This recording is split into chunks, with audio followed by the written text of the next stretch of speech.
house always wins. Play long enough, you never change the stakes. The house takes you. Unless, when that perfect hand comes along, you bet big, and then you take the house. Been practicing this good too. A little bit. Did I rush it? Felt like I rushed. That was good. I liked it.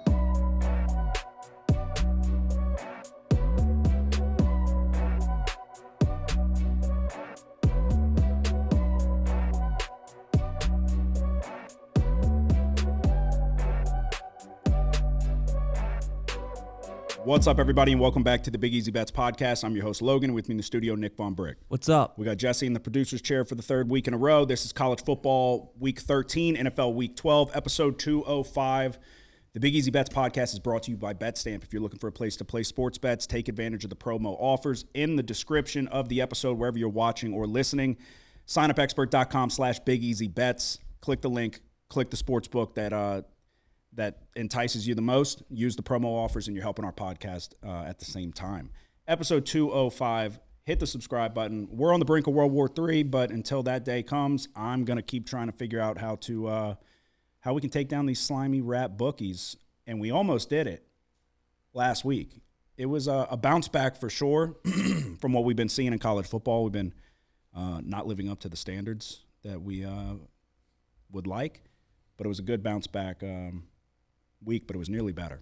It was nearly a damn good week. We'll get into all of that and give you our best bets for the upcoming week. Is this the lowest LSU has? Is this a lower point for LSU than the end of Edo's tenure? I don't think so. No? No. It's a pretty fucking low point. I mean, dude, we barely made a bowl game that year. What's our record? We're 6-4. Okay, so we're in. And we might just squeak in. I don't know. Dude, I don't know. We look bad. Yeah. And Brian Kelly keeps talking about, we got to figure this out.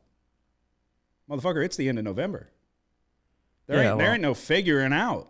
I think this is a set-in-stone problem for this football team. You got to figure out for next year. Yeah. Because this year's over. Yeah. It's not reassuring that he keeps saying the same thing over and over again, that we got to figure this out. We got to put our heads together and figure out you should have figured it out in the fucking offseason, because I'm sure these problems were there. Over the summer, you should have been like, we got to figure this out. Yeah, but I mean, look, we didn't expect. It wasn't like we came into this season with high expectations. No, of course not. I remember Justin asking us, like, y'all are definitely taking LSU's over win total, and we were both like, ah. Yeah, it was only 9. Yeah. So it's going to go under. Yeah. Which is why we didn't take it. But we had the skepticism of how much can you turn the defense around. So I guess, yeah, that's a good point. We got to keep that in perspective, that we didn't have high expectations. But then when it's all right in front of you and you start seeing progress and improvement. But when you look back, that's how you get those high expectations mid-season, where you're like, if we beat Bama, we're talking college football playoff. But when you really take a step back and look at it, we were fortunate to beat South Carolina. Yeah. We were, if you look at UCLA, they were the dumpster of all the power conferences. They came in, and that first half, they played us close, and then that kind of sparked their resurgence. I think we're really bad. I think that's the kind of what you mentioned. The mid-season expectations kind of jumped up a little bit after you beat Ole Miss, and then the next week a trap spot against Arkansas and you blow them out. And then you go to play A&M and you're playing great in the first half. Yep. Don't capitalize on all the opportunities you have, and then it comes back to bite you when they put the backup in. But from then on, it's like been however many quarters that is, 4, 8, 10 quarters of the worst football you'll see. Really bad football. Yeah. And it was, okay, Nussmeier is as good as we have been saying. So that's where you get that, like, it's okay, he's an NFL guy. These are NFL throws. He's doing everything you need. Offensive line, best offensive line unit coming into the season, swing and a fucking miss there. I don't even get it, how you can have surefire first-round tackles on paper. Is Will Campbell overrated? Is it the scheme? Is it the I don't know. I think the interior is a little bit more of a problem. Definitely. But Emory Jones is not playing up to expectations for sure.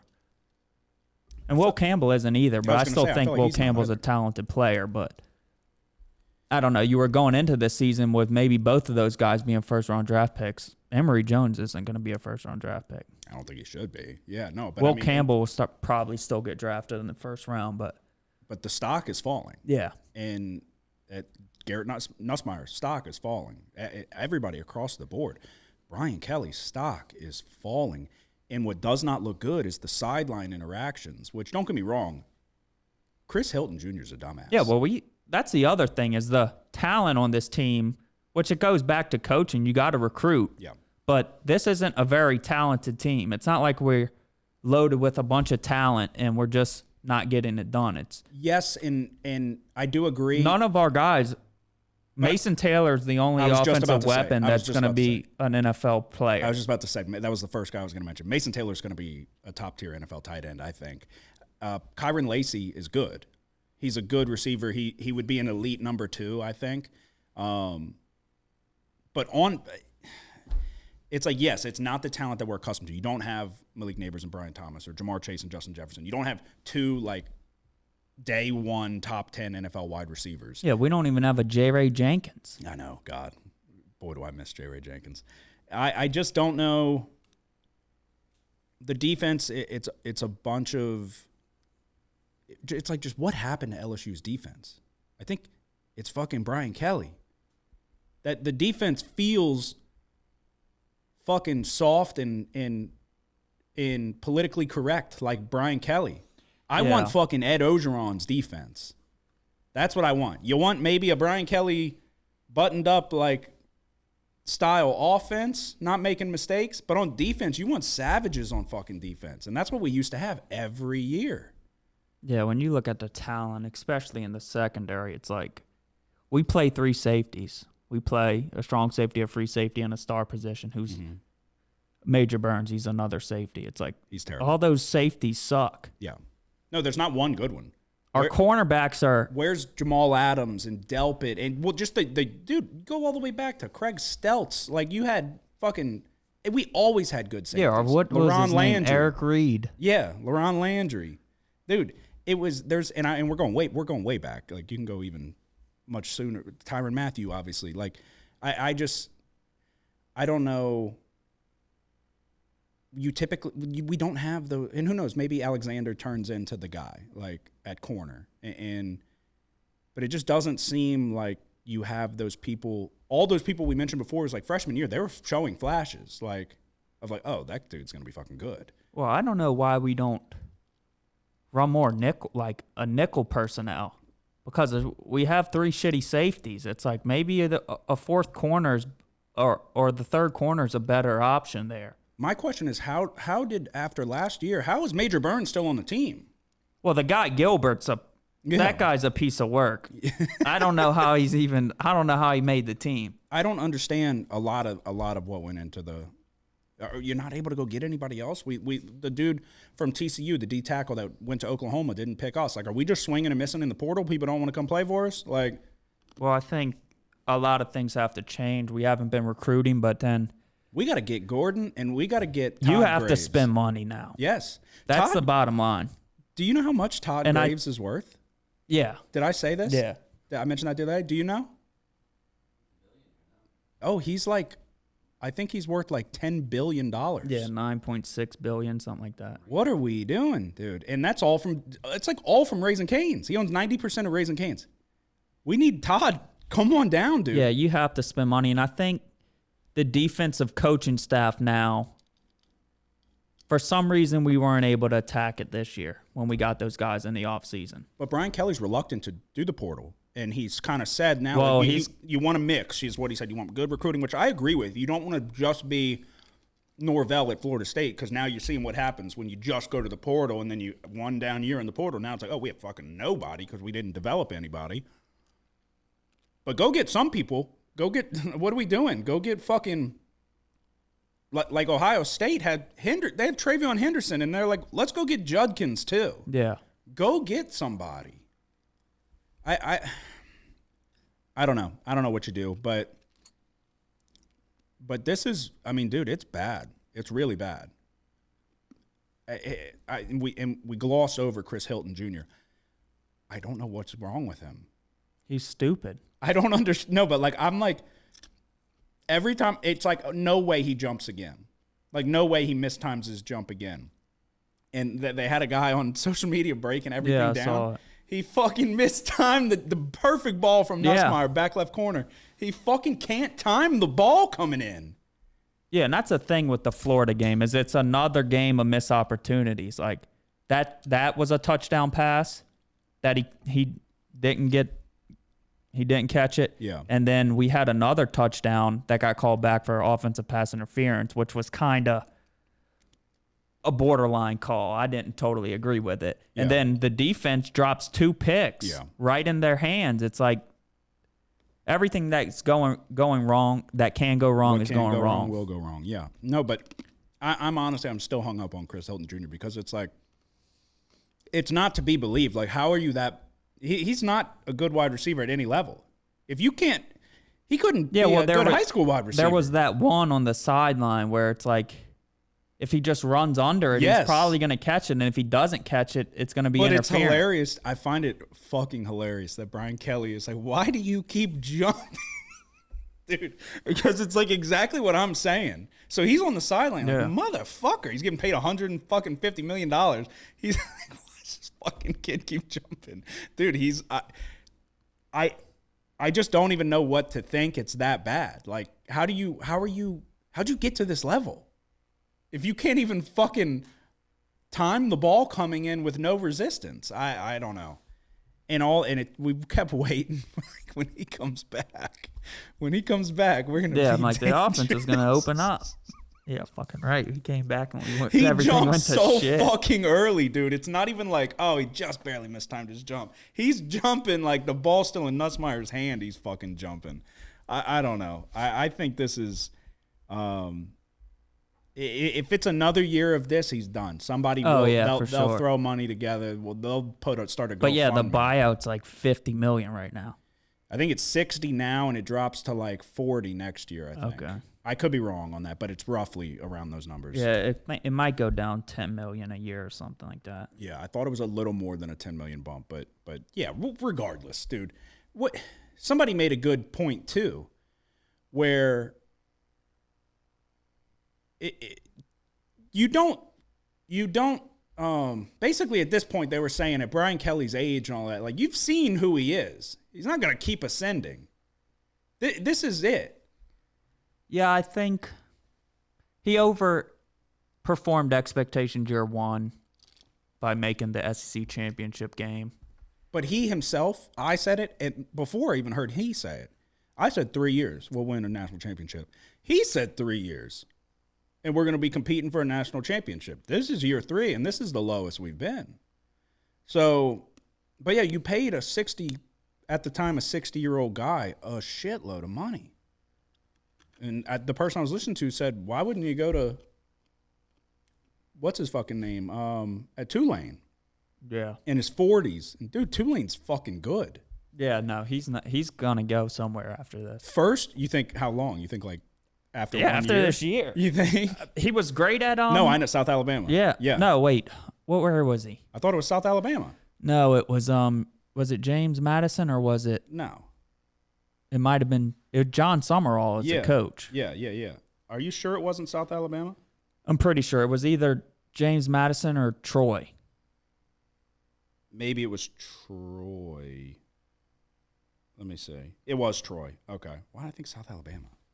Wasn't that coach in consideration? Yeah. Okay. Regardless, you think he's one and done at Tulane? No, I don't think it would be like. I wouldn't see why somebody wouldn't offer him, but Tulane's the best group of 5 team. Mm-hmm. And they were not like the expectations were Tulane's going to take a step down after losing their head coach. That's another argument I keep seeing too, which we'll move on here in a second. But they keep trying to compare Brian Kelly's first 3 years at LSU to Nick Saban's first 3 years at LSU. That's not applicable, in my opinion. How old was Nick Saban in his first 3 years at LSU? Not 60. Yeah. It's not the same. I just don't think it applies. And it's also, a completely different program today than it was when Nick Saban got here. Yeah. So I don't know, but he's just not a likable guy. He's just not. And that's what people keep saying, like he's not one of us. Mm-hmm. And it's true. And I think that's what it is, because I want to, like he did the accent and all of that, and they blew that out of proportion. But the media ran with it and this and that. I want to like him. I was happy when we got him. I thought it was a good hire. But it just doesn't feel like it should, in my opinion. Like with Coach O, I mean, I get it. I get 2019, in those years past, he could do whatever the fuck he wanted, and then it was like, okay, time to go. And the way he was like, show me the door. Like, I'll go wherever you want. Like, but that's what they were saying. Like, he's one of us. Like, it just felt like a perfect match. Yeah. In terms of, like, he embodied the fan base and his personality and just being a nut. And Brian Kelly's just Midwestern and too fucking proper, dude. Like, that's what I'm saying. We want a defense full of fucking dogs. And it's like he wants to play fucking Catholic school Notre Dame football. And it just ain't working. Yeah, the bottom line is when you go out and you say something like, we're not going to buy players, it's like, well, welcome to the fucking new age of college football. Get the fuck out of here, because yeah. that's what you got to do to win. Dude, you might as well just say we're not going to win games down here. So the Saints win again, and they kind of need to fucking stop. But I don't know. I think I'm just like, whatever. Well, I'll let the chips fall where they may. You know? Yeah, it's interesting. Because the Falcons don't look good. No, what are they, 6-5 now? Yeah, they just got blown out. And by then the the Broncos. Buccaneers. Same thing. Very, very similar record. But I just don't think it's sustainable what we're doing. The corners are not playing well. Lattimore's obviously going. Why would you? Yeah, it's like you trade Lattimore. Adebo broke his leg. I don't know. It'll be interesting to see where we go from here. This isn't a loaded quarterback draft, so I'm not really like, oh my God, y'all are fucking wasting away the next franchise guy because we want to win a couple games. So we'll see what we can do. Maybe we go on a playoff run. You never know. Did you watch the Jake Paul Mike Tyson fight? Yeah. What'd you think? I don't know. I wasn't as upset as you were, I guess. I thought it was the dumbest shit I've ever watched. Why were you not? I mean, I don't know. I mean, after the first 2 rounds, it became clear what was going to happen. Like, I wasn't like... But that's horseshit. That's horseshit. And it's not even after the first 2 rounds. We talked about this for a while. I said that's how I thought it was going to go. I thought it was going to be bullshit, and he shouldn't be getting in there. So you're there to fucking... I would have respected Jake Paul more if he fucking flatlined Mike Tyson. We're not here to fucking play patty cake, dude. You're there to fucking box. Yeah. If you want to be a real boxer, that's what he keeps saying, then go in there and fucking box. Stop lying that you want to be a real boxer, because you don't. You just want to make money, and I tip my cap to you because he's making a lot of money. The Jake Paul-Mike Tyson fight, the dust has settled now, and like you said, yeah, I was fucking immediately after. I had to go pick my mom up from the airport, so it was right after it fucking finished. Yeah, the Jake Paul-Mike Tyson fight was the dumbest sporting event I've ever seen in my entire life. Top to bottom, start to finish. And there's a lot, like, not even just the fight alone. Netflix, I don't know how you're not capable of streaming that fight or prepared for it. The amount of buffering and just horrible broadcast from top to bottom. The fact that the broadcast itself wouldn't load. The announcers are all morons. The whole announcing crew was horrible. I don't know why we have to like put. Maybe Mike Tyson needed money. I don't know. Maybe he needed a payday. But you have these. The Paul brothers are snake oil salesmen. That's what they are. They are selling you something that is horseshit. And they're so good at selling it that they believe their own horseshit. So you got Logan Paul in the locker room before the fight telling Jake Paul, like, this is what you were put here for. This is your legacy. What are we talking about? Mike Tyson was no threat. Not for a single split second was Mike Tyson a threat to do damage to Jake Paul. At any point in time, Jake Paul could have stopped that fight.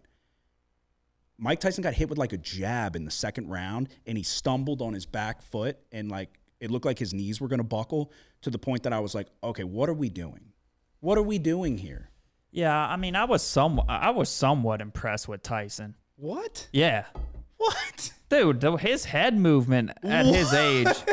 Dude, okay. You got to go back and watch the fight. Oh, my God. He was making Jake miss a lot. No, Jake Paul's just not that good of a fucking boxer. No, he's not, but still, it's like, if this fight were to happen 5 years ago, I think it would have been a more competitive fight. Yeah, but Mike Tyson moved a lot better against Roy Jones Jr. than he did against Jake Paul. His legs, he had no legs in there. No, I agree. But dude, But there was a couple times where Jake went in and fucking got scared like a cat. I just don't think he's that good. But as the rounds progressed, later rounds, he wasn't moving at all. Yeah, no, he could have put him away for sure in the later rounds and spared him, but and that was 8 rounds, 2 minutes. It wasn't even 3 minutes. So it's like he clearly was not capable to do that. And he talked about, and a lot of people forgot, Mike Tyson mentioned it, where he almost fucking died a couple months ago. The stomach ulcers and shit, and he had all kinds of shit going on. It should have been called there. Should have been, okay, we can't do it now because he's fucking too old. But dude, it's like them asking him after the fight, like, oh, were you kind of taking it easy on him? He's like, yeah, I didn't want to hurt somebody that didn't deserve to be hurt. He's in the fucking boxing ring. Bury that motherfucker, dude. And I love Mike Tyson. Yeah, Jake sucks. I'm tired of it's a fugazi. I'm tired of the charade. You either want to be a boxer or you don't. Stop telling us you're the face of boxing and you're changing the sport and this and that. It's like, no, you're fucking not. And guess what? Nobody to then after the fight, in the coming days after, he takes a victory lap about the numbers and the viewership. Bro, everybody's got Netflix. Nobody bought and signed up for Netflix to watch that fight. And if they didn't already have Netflix, guess what they did? They fucking canceled Netflix after that shit. Yeah. Because if that's your first taste of Netflix, you're like, this product sucks. The fight, I couldn't even hardly watch it. Mike Tyson's showing his fucking ass cheeks. Yeah. Like, what, dude, top to bottom, it was just weird. It was a weird sporting event. BetMGM said that it was the most bet combat sporting event since their creation. And almost 70% of the money was on Mike Tyson. Cha-ching, the sports books fucking cashed in because everybody loves Mike Tyson and everybody remembers how good Mike Tyson was 2 decades ago. Plus, it's more than 2 decades ago, dude. Like, and then it just bothers me because Jake Paul's proven now they're not going to fight legitimate boxers. You got Logan Paul getting in there with Floyd Mayweather, who he's got 150 fucking pounds on, basically. And he's retired and past his prime, and he's not going to knock him out. But then we have to sit there and watch him in the ring. You have to watch Mike Tyson call out Logan Paul. And then you have to watch Logan Paul go, motherfucker, I'll kill you, Mike. It just doesn't sit right with me, dude. Fucking in 19... Yeah, Mike Tyson would probably still knock out Logan Paul. Dude, I don't think so. No, he would. If you lock them... If you fucking seen the Floyd Mayweather fight... No, I know. When he opened up, he's got... fucking mentally... No, he's 10 times worse of a boxer than Jake Paul. He's a mentally retarded boxer. No, yeah. When he says, like... When he recounts what happened, where he's like, I hit him, and I felt his head move back, and I was like, I'm going for it. It's like, you didn't fucking hit him. You fucking started like King Kong fucking throwing your arm. Dude, I'm just tired of it because I used to really like boxing, and I said I would never watch boxing again after, in my opinion, they robbed Gennady Golovkin the first fight against Canelo. And I thought he won the second fight. I don't think it's good for the sport. Maybe I'm in the minority. I don't think what he's doing is drawing eyes to the sport. I don't know. The undercard, those were some damn good fights. Yeah. The two before. Katie Taylor and Serrano. And then the one before that was a super good fight. That was professionals for the belt, I think. Yeah. Yeah. So I don't know. You got 2 world championship fights that get a lot more viewership than they probably normally would. Okay, let me ask you this. What do you think the overall consensus feeling is from the masses walking away from that event? Like, what do you think everyone's general opinion of that event was? Yeah, I mean, I guess a disappointment, but Yeah. You're walking away from that. Most people are going, what the fuck was that? They walked through the venue and were videoing people, and they're like, that was fucking stupid. So that I don't think it's good from boxing from that standpoint. People want to go see a legitimate fight. And then when you don't give them one and you walk away, it's like when he fought Nate Robinson, which that was in the beginning at least. Nobody really knew yet. But when he fights Ben Askren, like, you're like, oh, well, it's the first mixed martial artist. And then you're like, okay, you keep fighting these guys that are like fucking tomato cans. And then you finally go fight a guy with a boxing title in Tommy Fury and you fucking lose. You have to tip your cap for what he's been able to do in terms of stringing this shit along. But so who's he going to fight next? He's going to fight Evander Holyfield next? Tommy Fury. They're going to rematch? They got to.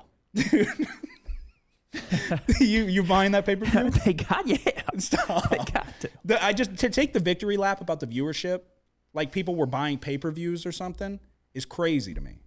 And to not have the wherewithal to know that like everybody walked away from that, like that fucking sucked. You're taking the victory lap, like look at all these people that watch. Take a poll. How many of those people enjoyed the production? Because it fucking buffered 90% of the time. You had to see Mike's ass cheeks, the other 5%, and then the final 5%, you watching him beat up on a fucking geriatric guy. You had to watch one of like people's heroes, which out of the ring, Mike Tyson's kind of a deplorable human being. I'm not fucking saying he's the best guy in the world, but he kind of got reborn again, sure, and all of that. We'll disregard the 6 years in prison for rape, but yeah, that was bullshit. That's a lot of people's hero. What, him going to prison? Yeah. Okay, well, I mean, I don't know. I'm not gonna sit here and ever heard of the Me Too movement? Yeah, that was bullshit, dude. Maybe I don't know all the specifics. You saying he was framed? I'm saying a lot of people think he was innocent. Really? Yeah. Okay. Regardless, it's somebody's hero. People loved Mike Tyson. Mike Tyson, at his peak, is arguably the baddest guy to ever put boxing gloves on. Arguably one of the baddest human beings to ever walk the face of the earth. And you've got to watch these fucking YouTube stars beat him in a boxing match. Yeah, but I mean, good for him, dude. He made a bunch of money. No, I get it. If he needed the money, good for him. Yes. I mean, he probably does. Who doesn't need $20 million? Yeah, of course. But, I mean, some people need it more than others. Yeah. So, and also, too, he got fucking, dude, Don King. He lost his whole fortune. Yeah, Don King screwed him over from day one. So, no, from that standpoint, yeah, I hope he got a shitload of money, and I hope he's got more coming. But it's just like, dude, it's like, on a sidebar, that video he did with, like, the 12-year-old girl. You saw that? He got it. Mike Tyson. Before the fight, he got interviewed by, like, it was like a fucking... Oh, yeah, I saw that. She's like, what do you think about your legacy? He's like, what the fuck's legacy? He's like, we're all going to die. Who gives a shit about legacy? He's like, what are you going to do? You're dead. You're dead. You care about your legacy? Legacy means nothing. You're going to die. And she's like... I was dying, dude. Yeah. But then people were like, Mike's locked in. Like, Mike's all the way back. And she's like, that's an interesting answer. It's like, Mike, Jesus Christ, she's fucking in 4th grade. He's like, you think I can? But I was like, are you saying that because you're about to go fucking get beat by Jake Paul? Who cares about legacy? It's like, you went about legacy? Let's talk about $20 million fucking dollars. I don't know, dude. It doesn't sit right with me. And I mean, that's a signed Mike Tyson glove. There's a fucking Mike Tyson 1 out of 100 memorabilia right there. Like, I just don't care to see, like, legends get in the ring and get fucking beat by nobodies. Yeah. By nobodies. And to get called out by Logan Paul, dude. That's what I said. They are snake oil salesmen to the point that they believe the bullshit they're selling. They think they're like changing the world and they're doing these groundbreaking things. And I get it. You got in the ring with Mike Tyson. I tip your cap. But they're like, this is your legacy. This is why you were put here. What the fuck are you talking about? They're lying to themselves so much they believe it. If you tell a lie long enough, you begin to believe it. Yeah. It did not sit right with me. Jake sucks. No, he's not good. He's slow. He could have easily like displayed some skill in there against an opponent. No, yeah, at least show us something. Move. Like he could have really boxed around him, but he just you don't have to really hurt him to outbox him. No, yeah, he could have show that you are progressing in your craft. He could have showed some development, but he's just not that skilled of a fighter. If you could probably go to out of every 10 boxing gyms in America, that 5 people from there could beat Jake Paul. Beat Jake Paul. I agree. No, That's what I was trying to. I was talking to some other people about it. I was like, there are people that you will never know they exist that would fucking rip his head off on any given Sunday. Yeah. You'll never know they exist because they'll never be good enough to move up the ranks and be known. They would fucking kill him. It's a disgrace to boxing, in my opinion. That's how I feel, because he's not a good boxer, but then he's going to go and he's, I'm fighting Canelo. You're not fighting fucking Canelo. He's not fighting Canelo. Better be have called him out. Again, tip my cap to him because he's got a fucking world champion calling him out. But he just didn't respond, ghosted him. Oh, yeah. He's smart not to respond. Oh, of course. But all these people would fucking kill him. And so don't say like, oh, I run this shit. You don't run shit. I would have rather watch Mike Tyson and Roy Jones Jr. fight again. Yeah. That's what I would have rather see. It reminded me of Joe Biden at the fucking debate, where I was like, oh, Jesus Christ, he's not okay. Like, he's not supposed to be here. You need time to ride off into the pasture. Like, I don't know. But did you bet on Mike Tyson? Is that why you're saying it? Dude, I guess I became kind of interested in it because I was like, oh, God. After, like, the first couple rounds, you're like, okay, he has no chance of winning. And it's like, at this point, you're like, oh, God, I hope he doesn't. You're watching to see if he gets knocked out. I'm hoping he doesn't knock him out because that'd be terrible. And that's what, yes, I was feeling the same way. And I think unanimously, everybody was like on the edge of their seat, like, please don't knock him out. He's too old. He can't defend himself. Don't knock him out. And that's not what that event is supposed to be. Yeah. And that's where I feel like it's bullshit now. So going forward, you're not going to be able to do that again. You can't do that again. Oh, no. So, but what is he going to do? Is it Tommy Fury? Who gives a fuck? Tommy Fury's about to box Darren Till. Tommy Fury ain't a fucking boxer. He literally, I just watched the press conference. I was watching parts of that fight. I'm like, yeah, even Tommy Fury's not. He's not good. No. These motherfuckers aren't good. I don't get it, dude. I don't get it. It's not high-level boxing. It's just they're fighting people that have trained for 6 weeks total. And he's been training for years and all, but he's not like, he doesn't have elite hand speed. He doesn't even have fast hand speed. No. He can hit hard for his size and all of that, but he's always bigger, he's always longer, it's always a mismatch in terms of size. So of course he's going to hit harder than the next guy, and they're not going to be able to do a ton of damage. I don't know. I don't like it. I'm over it. I think you have to fight somebody legitimate now, or it's done. It's over with. It's over. So, anything else? That's pretty much all I got. Yeah, that's basically it. Okay. John Jones. Yeah. That was an impressive kick. Oh, well, yeah. Yeah. But that's another one. Motherfucker, Stipe's too old, dude. Yeah, I don't know, but stylistically, it was I guess the age, but John Jones isn't that young either. No, but he's the GOAT. Which, don't get me wrong, I guess Stipe's the heavyweight greatest of all time, technically. But he's old. He's what? He's 42? And he hadn't fought in a while. But dude, he looked like he couldn't move. Yeah. That's what I'm saying. I don't know. Maybe I don't know. Yeah, I think, the older you get and the longer layoff, it's like you have to really kind of take that into more consideration. Because against Daniel Cormier, he looked great in the rematches. Yeah, no, I mean, well, it's like McGregor always said, like, he wants to stay active. If you're not active, like, there's something to be said for staying active and staying in the mix and no ring rust and all of that. Like, it's a real thing. Yeah, apparently John Jones is the only one that doesn't get that. Yeah, well, he's so, like, calculated with his strikes, and, like, his style is not, like, he doesn't explode ever, it really feels like. So in terms of, like, cardio and stamina, it doesn't seem like he's ever really, like, breaking a sweat. And then it seems like he is more cerebral with how he goes about things than most people. So, yeah, I don't know. It seems like he doesn't want to fight Aspinall. Yeah, he should. Yeah, he definitely should. That'd be a huge fight. But it doesn't seem like he wants to. Because it kind of does make sense. Like, yeah, he only wants to fight these guys that he has a tremendous mismatch now. Yeah, he fought Cyril Gahn, and it's like who only wants to stand and strike and has never seen a wrestler in his fucking life. Yeah. Yeah, I agree. And then Pereira would be the same way. Yeah. Yeah. But that would still be interesting. Though. I'd watch just for that. I would almost rather see that than Aspinall, just because Pereira has this. I think they have to do both of them. If he beats Aspinall, then I think. Oh, if he gets in there and fights Aspinall, he's gonna fight Pereira. I think if he wins, which he should. But I mean, I don't know. Aspinall's fucking good. All right, we'll get into the recap.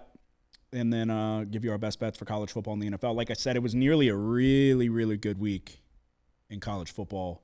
Great week for you. Much needed bounce back. Yeah. We almost lived in a scenario. In an alternate universe, I go 7-2, you go 5-0. And it was very nearly this universe. UTSA North Texas over 72.5 was the first play of the week. Let me just pull it up. Because Yeah, UTSA busted one late here. Yes, it was not looking good. Because North Texas couldn't put shit together. Yes, and then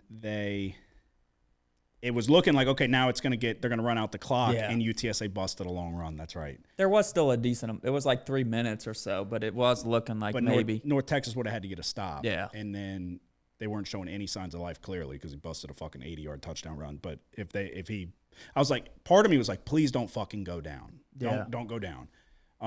So we get that. Houston plus 1.5, not good. No other way to put it. Not good at all. 27-3, they lose to Arizona. Not how I saw this game going, to be quite honest. Houston's defense, I mean, they held them to 330 yards, but not good performance all across the board. So then we got to Saturday. Clemson minus 10. Clemson was up 10 at halftime. And then, I don't know. I didn't think Klubnik played very well in the second half, although he did get the 50-yard go-ahead touchdown.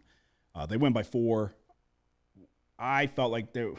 Yeah, the big takeaway was the quarterback for Pitt just turned it on. Yarnell, yeah. He just turned it on out of nowhere and played like one of the best halves of football I've ever seen. One thing, too, Clemson... From like somebody that couldn't do anything in the first half, basically. Yeah. Taylor two halves, yeah. I think Clemson has a serious problem in the back end. Yeah. It got to the point to where it was like, okay, if we get to the quarterback, good. If not, I was like holding my breath. I was like, fuck. And they had people running wide open. So I really question the legitimacy of this Clemson secondary. And if you go up against a team with a really good offensive line, do they play Miami? No. No? Would they meet up in the ACC championship? I don't really. I'm not too familiar. SMU is in the ACC now, so I don't know how the tiebreakers are going to fall out. Okay, let me see. SMU, they might not have a ACC loss yet. They lost to BYU, who's in the Big 12. Yeah, SMU is 6-0 in conference play. Clemson's 7-1. Miami's 5-1. So, yeah, currently, I guess. Wonder if there's a scenario where Miami might have to play SMU. At the end of the year, you're saying? Yeah, because it's definitely not this week. No, SMU is a 10-point favorite against somebody. Let me see. I can tell you in 2 seconds. No. They play Virginia this week. They play Cal next week. Okay. So I wonder if there's a scenario. Huh. And then Clemson plays the Citadel, and then South Carolina, which that's going to be a good game. I just don't see there being a scenario where Miami can't get into the ACC championship. That is crazy to think about. But I wonder if there is. Yeah, I don't know. So, yeah, Clemson minus 10 doesn't get the job done. Colorado minus 10. I think they dropped 49 points. Colorado's fucking good. Colorado's covered 8 straight games. Stuart Sanders. The offense is great. The defense, though, is playing pretty damn good, too. Cincinnati and Iowa State over 53.5. I think there was 51 points scored in the game. This was not one, though, that I feel like I was on the wrong side. I didn't deserve to win this one. They finally started putting some drives together in the second half, but first half they couldn't do much of anything. So I didn't feel like I got robbed on this one or anything. Lucky on Tennessee, Georgia under 48.5. It hit 48 exactly. If you waited, you didn't get a good number and you lost this bet. I think it dropped 2 points. 46.5 was what it closed at. It held at 48 for a while. I was expecting it to drop faster than it did. Yeah. Kansas plus 3 against BYU. Not the way stylistically I saw this game going, but a defensive struggle in Kansas. The Jayhawks checked the hat, got the job done. I'm a big Kansas backer. We backed Kansas to win the college basketball national championship. Baylor minus 2.5. It was closer than it should have been in the first half. There were some missed opportunities from Baylor. They had an interception in their hands that popped up right in the West Virginia wide receiver's hands for a touchdown. I felt like Baylor should have been up more than they were in the first half, and then they steamrolled them in the second half. So an easy win there. And then Notre Dame. Notre Dame minus 23 was the right side. You cannot convince me otherwise.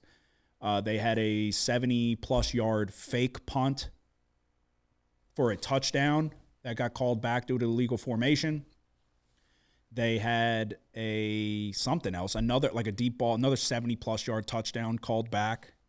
They, down the stretch with minutes to go for it on fourth down, wide open in the back of the end zone. Riley Leonard underthrew it, tried to touch pass it in there, allowed the defender to get a hand on it. Turnover on downs. We hold them. We go 3 and out. We get the ball right back, already covering the number. 37-yard field goal missed, which would have made no chance for a backdoor. They missed that, and then you pretty much know how it's going to go from there. Louisville with the backups marches down, gets down to the goal line, gets stuffed, then gets stuffed again. We got seconds left. I think it came down to a fourth down from the 2-yard line. They run a read option, and nobody fucking gets the edge. Nobody contains the quarterback. He sprints to the pylon. Meaningless touchdown for some, but a pretty important one for me, and that one fucking hurt. So 5-4 on the week could have been. It was a bounce back week from the direction we had been going, but God, it could have been much, much better. So 5-4 brings me to 49, 52, and 1. You had 5 plays and only 1 loser. Yeah, it was Clemson, which we were both on.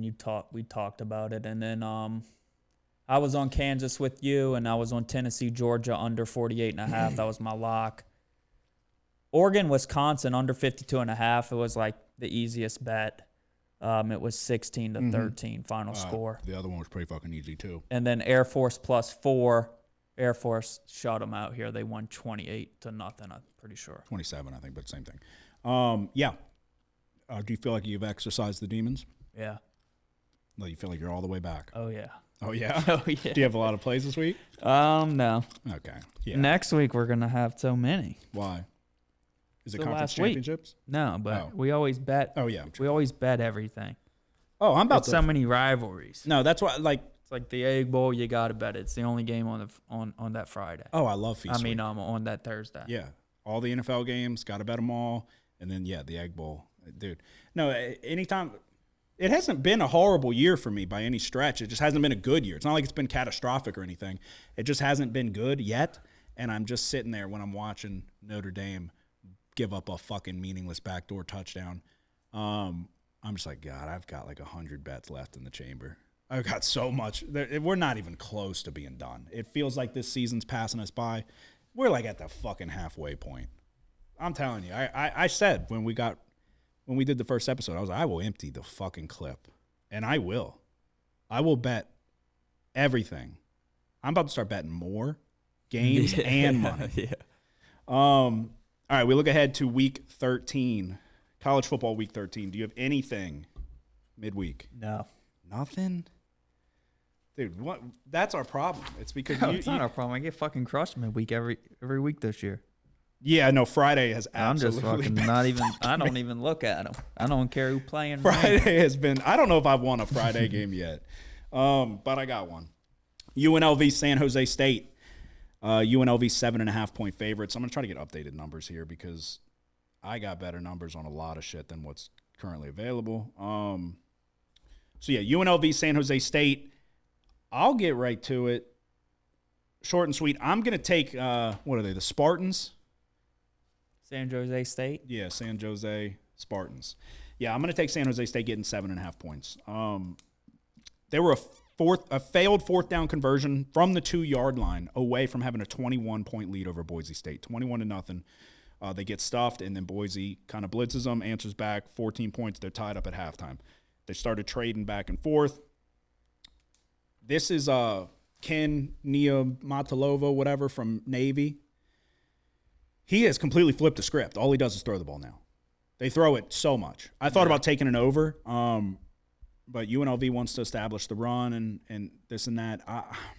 I just think if you look at it took a lot, and San Jose State didn't cover against Boise. It was one of the worst bad beats of the year. It took a lot of misfortune and turnovers, which have been a problem for them. They have a lot of turnovers this year. They're like bottom of the barrel in terms of turnover margin. Or not margin, I'm sorry, turnovers given. They do a decent job of taking the ball away. They just can't protect it. Clean it up. I think we're going to see 7.5 just feels like too many points for me. I'm going to take San Jose State to hang in this one. Nash, the wide receivers, one of the best wide receivers in the country. They throw the ball a lot. They got weapons. You're going to see a good matchup with Ricky White and Nash for San Jose State. It does worry me, the special teams, that I saw it in the Syracuse game when I bet the over. Saw it firsthand. I've seen it firsthand a couple times. They're leading the league in block punts because they put Ricky White on on punt block, and he gets to it like every time. Yeah. So that's worrisome. They've clearly figured something out. If they have 5 on the year, I think the next closest team has 3, but they've nearly gotten a couple more.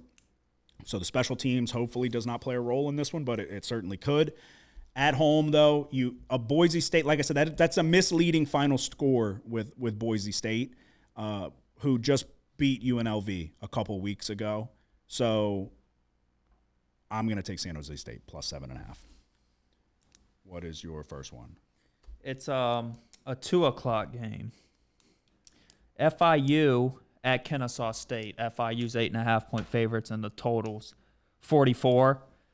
This is a play against both of the offenses here. FIU ranks 116th in total offense, and Kennesaw State ranks 133rd. The defenses aren't super great, but I think they match up okay. The offenses match up okay with the defenses, but I think in the end of the day, it's going to be hard for them to sustain drives. FIU ranks 120th in the nation on third down offense, and Kennesaw State ranks 85th in third down offense. So I think they'll move it a little bit, but I think it's going to be hard to get it in the end zone. So we're going to take FIU, Kennesaw State, under 44. Okay. Breaking news, they just released the college football playoff updated bracket. How does this make sense? Boise State is now number 4 with a first-round bye. It says Boise State, which pulled away from San Jose State, which I just happened to just mention, moved ahead of BYU in the rankings released by the College Football Playoff Selection Committee, putting the Broncos in position to get a first-round bye ahead of the Big 12 champ. So I thought that if you're a Power 4 conference winner, you have a bye. No. Was I wrong there? You automatically That's get what in? I was trying to say a couple weeks ago. Is it's the top 5 ranked conference champions get in, and then the top 4 get the bye. Okay. So it doesn't matter. Okay, so Boise's at 4. Who is the which seems a little crazy. What's the top 4? Number 1, Oregon. Number 2, Texas. Number 3, Miami. Number 4, Boise. Wow, they kicked BYU back to 12. 12 seed. That's interesting. Ohio State's at 5. That's where I'm confused, though. Why is Ohio State 5? Because they're not projected to be a conference champion right now. But why would they not still be? But that's where I'm confused then. So Oregon's still projected to. No, I know that. But Ohio State will still get in. Yeah. Why would Boise get the 4th spot? Because they would be a conference champion if it plays out how they think. Okay. And none of the okay. The top 5, the top 4, and then the 12th spot goes to conference champion. Okay. I got you. So yeah. But like that's gonna change a bunch. Oh, of course, yeah. But that was interesting. All right, let's talk biggest game of the week. Top 5 matchup, Indiana, Ohio State. Are you on it? No. Why not? Which way would you lean? I don't even know, dude. I mean, you got to have an opinion on it. I don't really have a strong lean I don't know. At first, I was thinking maybe under, but I think it came down a little bit. It's at 51.5. Yeah, I'm pretty sure it came down a couple points, but I don't know. At the end of the day, I was just like, I'm going to stay away. To be honest, I was considering an over. because I question the corners for Ohio State, Igbenos and Burke. And with the efficiency and all of that, all the metrics, love Indiana. They're still the number one rated team by Pro Football Focus. But I'm going to take Ohio State with the points. So, which is crazy, I guess, but if I think Ohio State's as good as I hope they are, I kind of have to lay this after what I saw in the second half against Michigan. Indiana could not do anything against Michigan's defense in that second half. They scored 3 points. They only had 18 yards of offense. So that was arguably the first formidable defense that they played. Nebraska's clearly not good. So they drop a half 100 on Nebraska, and everybody's like, okay, Jesus. But that hasn't aged very well. Michigan held Indiana 242 yards of total offense. They got to Rourke 4 times, sacked him 4 times. They had 8 tackles for loss. I am going to back Ohio State and their ability to pressure the quarterback. It's now or never for Jim Knowles and the defense and get things situated and figured out. I think that we could, let's put it this way. Ohio State's going to steamroll them or Indiana's going to win the game. Because if it's a close game, and the talent discrepancy, if they're not just overwhelming them with how much more talented they are, Kurt Cignetti's going to outcoach Ryan Day down the stretch. Yeah.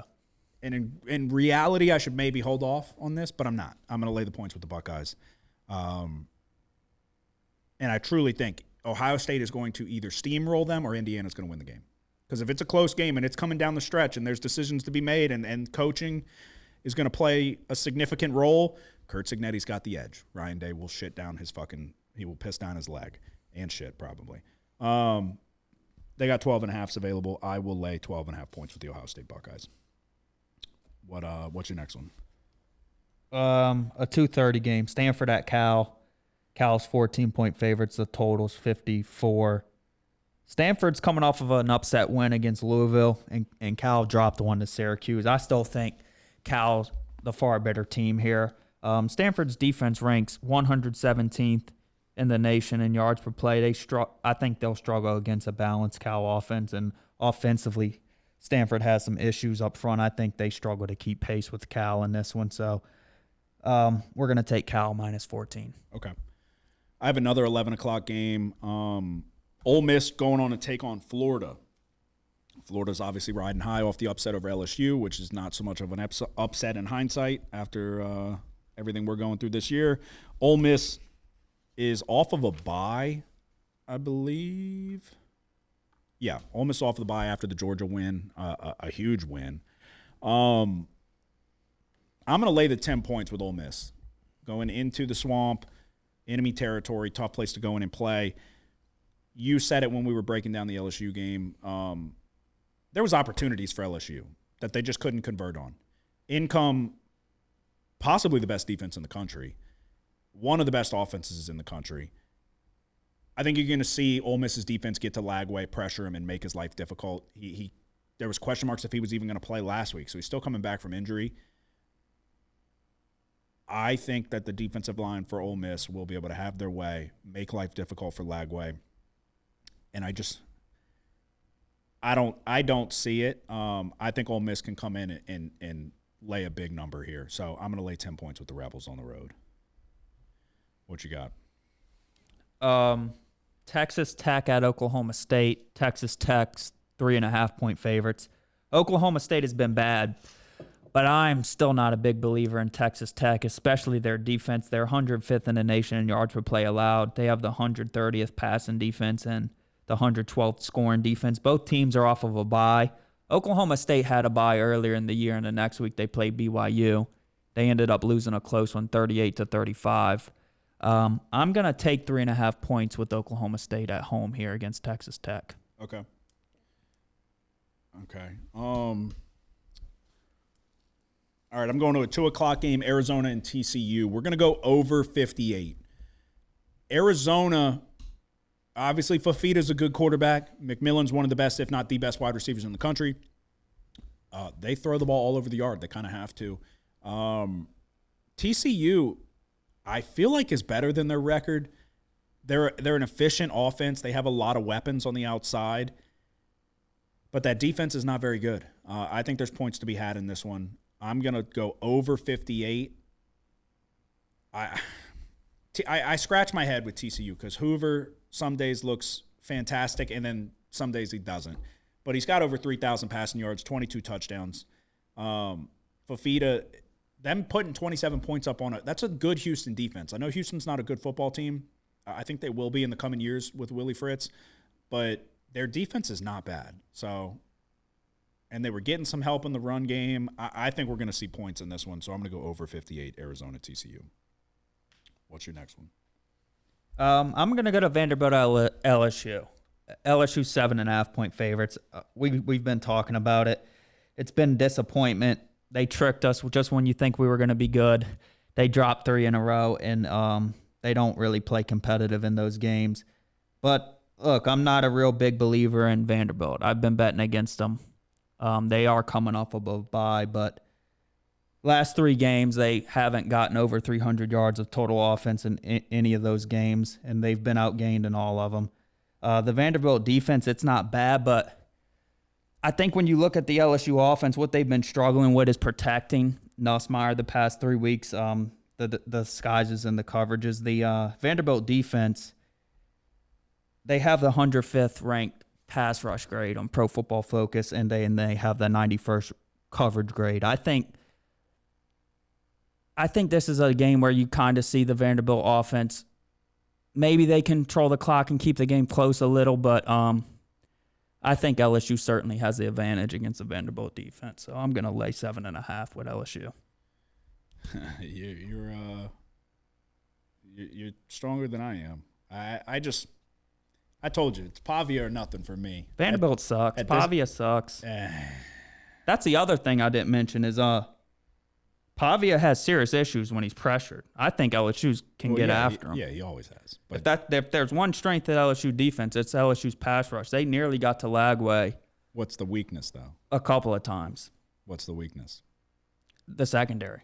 No, like what kills our defense the most? Teams that can throw. Scrambling quarterbacks. Nah, dude. He's not a true scrambling quarterback. He's a fucking no, this guy, Pavia's a fraud. You're crazy. Yeah, no, I mean, I agree on paper. I can't do it. I can't do it anymore. I'm not falling victim to it. I hope they win and cover, obviously, for multiple reasons. But I can't fucking do it. Weeks saying that half the team was running one play on defense, the other half was running the other. That's why they gave up the fucking big play at the end. That's not good. Let's figure out what fucking play we're running. You know? Yeah. So, I will say Garrett Nussmeier's still going to play his ass off because he's losing money right now. He's like, fuck, I'm going to have to come back to college. I got another 2:30 game. I'm going to Penn State and Minnesota. Minnesota's at home getting 12. And I'm going to take those 12. With the Golden Gophers, I've been on them twice this year. I think we're 1-1 betting on Minnesota. A weird game against Rutgers, but stylistically, I like Minnesota in this matchup. I think that they're going to be capable to hang in this one. The defense is good. This is a top 20 defense. We've seen Aller struggle, but we've also seen him look good. I understand Tyler Warren's one of the best tight ends in the country, but I just think stylistically Minnesota will be able to at least hang in this one.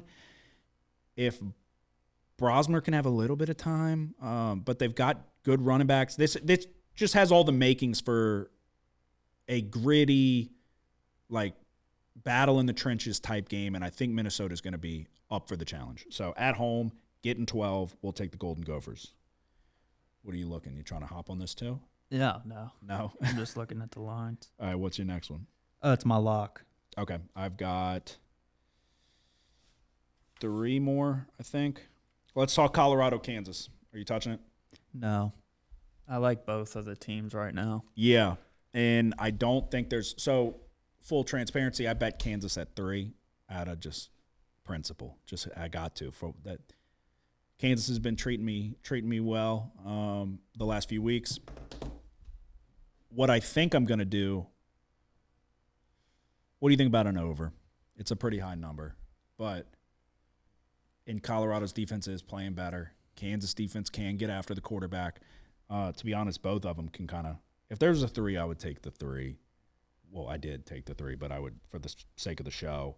Colorado's covered 8 in a row. Travis Hunter's the Heisman betting favorite, which I don't know that they are glorifying Travis Hunter.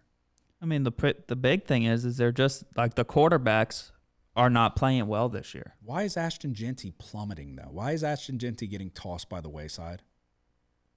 His worst game was 130 yards in a game-winning touchdown. Yeah, because he's not going for 205 touchdowns. But what is Travis Hunter doing? Getting burnt deep on a fucking touchdown and then catching a ricochet interception? Yeah. Like his Heisman statistics are that they have his snap count on each side of the ball. Yeah, I thought it was strange that he's a big favorite now. He's not the best player on his team. Yeah. He's not the best corner in the country, and he's not the best wide receiver in the country. You know what I mean? Yeah. You don't think Will Johnson could play slot wide receiver? I don't know. I just don't like I don't want to seem like a hater because Travis Hunter's very fucking good. But he's not he has elite ball skills. When you throw it up to him, his ability to go get the ball is incredible. I will give you that. But he's not that great in coverage. He's not like a shutdown, oh, fuck, he's the best corner in the country and he's playing. He's not shutting down half of the field. Yeah. You know what I mean? So I think it's turned into more they know they can get views and clicks off of this. And so they're hyping him up now. And you've got every fucking analyst, Mark Jones, with his fucking one-liners, still in my bag like the fries at the bottom. He says it every fucking game, dude. I'm so tired of Mark Jones. I can go down the list. Fucking... what's his name? Maserati Marv. He doesn't even fucking care about games anymore. Oh, Gus Johnson. Yeah. Dude, he's uninterested. I hate that guy. He was the guy that said at the end of the first half, Penn State, Ohio State, he goes, touchdown! I can't see the guy. Was that the interception? Yeah, I don't know if he scored. And then, yeah, it's not a touchdown, it's a fucking interception. It cost me the fucking bet. He was so enthusiastic for Marvin Harrison Jr., Maserati Marv, over and over again. He's calling the game like Al Michaels taking a nap now. He doesn't give a fuck. But dude, I don't know. Both teams, Colorado and Kansas, both do a solid job getting to the quarterback. Kansas is number 6 in sacks allowed. Colorado's 119th. Shedeur does hold on to the ball a little bit. I think that could be the difference here. I think that I'm going to stay away. I'm going to try to be smart, I guess. I kind of want to take the over, but then Colorado's defense is not playing bad. And then Kansas is going to be able to get to Shedeur a little bit. So I am invested in Kansas +3, but if there's no fucking threes, dude, I know a 3 is going to pop up at some point. Can I put a contingency? If there's a 3, take it and I'm on it? Or it doesn't work that way? I don't know. What do you mean? I thought there was a 3. I'm looking right now. There's currently no 3s. Maybe I'll put everybody on notice that if a 3 becomes available, I will then tweet it out and put it out on social media, and I'll be on Kansas +3. So if you see a 3, which I'm already on, I will give it out, and I will be on Kansas +3. All right, let's see. Okay, I ain't doing that. I changed my mind. Alabama, Oklahoma. Let me get an updated number. Alabama, it was 14. I think it went to 14. No, it's actually come down, 13.5. That's interesting. All right. Alabama's 13.5 point road favorites. The total sits at 47.5, I think. Let's see. Yeah, the best number. Okay. I'm going to take the under. You have an Alabama team still very possibly in the playoff mix and everything in front of them. You have an Oklahoma team with a week to prepare, but essentially playing for pride. They're one win away from being bowl eligible. I don't know that they're going to get it this week, but I'm going to take a stab at the under. I can't trust Oklahoma's offense to do much of anything, but I do think that Brent Venables will be able to throw some looks to confuse, not only confuse, but also contain Milroe.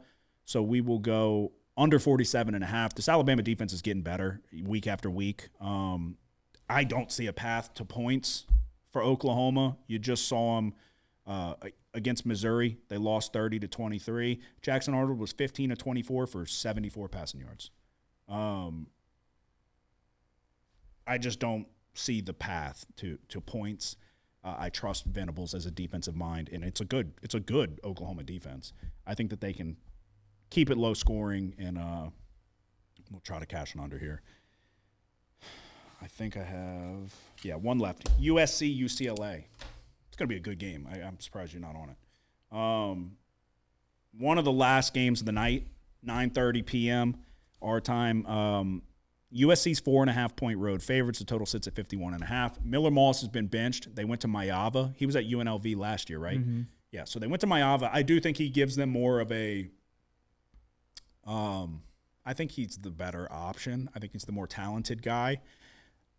But I'm going to take UCLA with the points. Plus 4.5. This is a golden opportunity for a team whose season started off really, really bad. And I say golden opportunity. USC's they're fighting for bowl eligibility as well, as is UCLA. They'll have to win out to get there.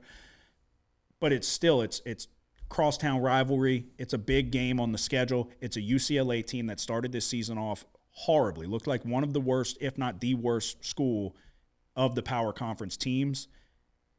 Even with Deshaun Foster with the press conference to start his season, it was bad from the get-go. And then they've turned a corner. They didn't. I respect the teams like Kansas being one with Leipold. I respect the teams that did not. They could have packed it in, threw in the towel, and they didn't. UCLA, when they played Iowa, we were on the wrong side of that one. They bullied Iowa in the trenches. They've won 3 out of their last 4. You got to win out to make a bowl. Might as well win this one. I'm going to take UCLA getting 4.5 points. Garbers is not playing bad, but defensively and what they were able to do in the trenches against Iowa was impressive. So, yeah, give me UCLA plus 4.5, one of the final games of the night. All just your locks, right? Yeah. All right.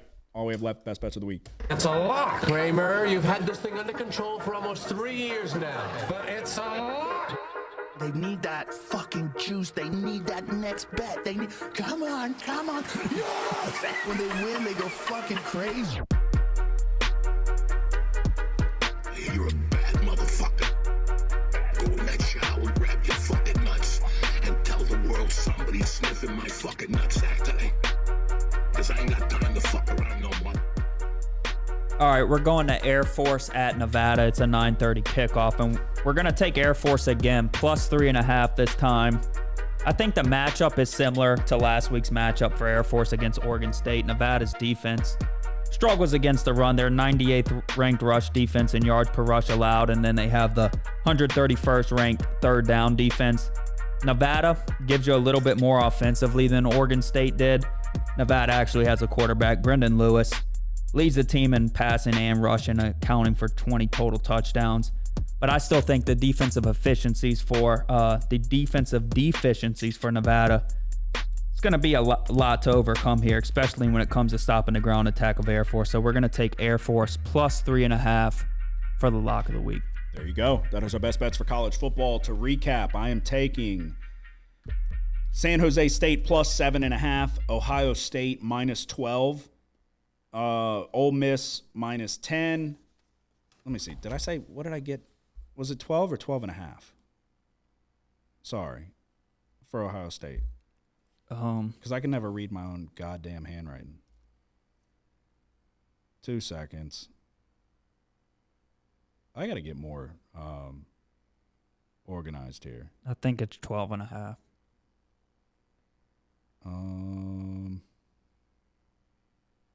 Yeah, 12.5. Okay. Sorry. I'm taking San Jose State plus 7.5, Ohio State minus 12.5, Ole Miss minus 10, Arizona TCU over 58, Kansas plus 3, but we'll make it official whenever it flashes at 3. Alabama, Oklahoma under 47.5. Minnesota plus 12, and the final play, UCLA plus 4.5. We're going FIU, Kennesaw State under 44. We're taking Cal minus 14. Oklahoma State plus 3.5. LSU minus 7.5. And the lock of the week is Air Force plus 3.5. Alrighty, now we move on to NFL Week 12. We'll do a quick recap and then give you our best bets for that week. Thursday night, I had the Eagles minus 3.5. This game started. I felt like the Eagles were the right side. They were missing field goals. Defensively, I felt like they were playing well. I felt like the Eagles were the right side, but it was closer than it was 7-3 at halftime. It took they blitzed them in the fourth quarter, and that was the difference. Not backdoor, but end of the game touchdown made it closer than it even was. Then we rattled off some losers, and then it was bad start to Sunday, good finish to Sunday. We ended up going 4-4. Colts and Jets under 44.5. I'm going to be honest, I didn't know that they were going back to Anthony Richardson. If I remember correctly, they made him the starter after, right? It was Flacco when we recorded. Regardless, Anthony Richardson, is he back? He played decent. Yeah, when he was running the ball. I mean, you still have like these quarterbacks. Sometimes they look good, and then there's a few plays like he misses some easy throws still. But yeah, the little fucking short, easiest ones. Yeah, which is crazy. But yeah, I don't understand. That's kind of what I was saying. They need to play him like Cam Newton. Yeah, he did run 2 in. Yeah, he fucking ran somebody over at the goal line, and then he ran in the game winner. They want to make him a pocket passer. I was scratching my head from day one. Run him.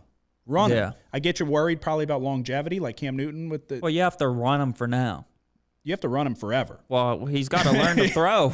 Nope, never going to happen. You're going to have to run him. This guy's got a racket for an arm. No, he does. But Cam Newton struggled with accuracy too, and he was 10 times more accurate than Anthony Richardson. I don't know. His accuracy's so bad. It's fucking horrific. But he's a dynamic elite runner. His body type and his ability to move, you can play to his strengths, and then you're going to have to deal with the missed short throws that are going to kill some drives, but play to his strengths. If they play him like Cam Newton, he can be good enough to start.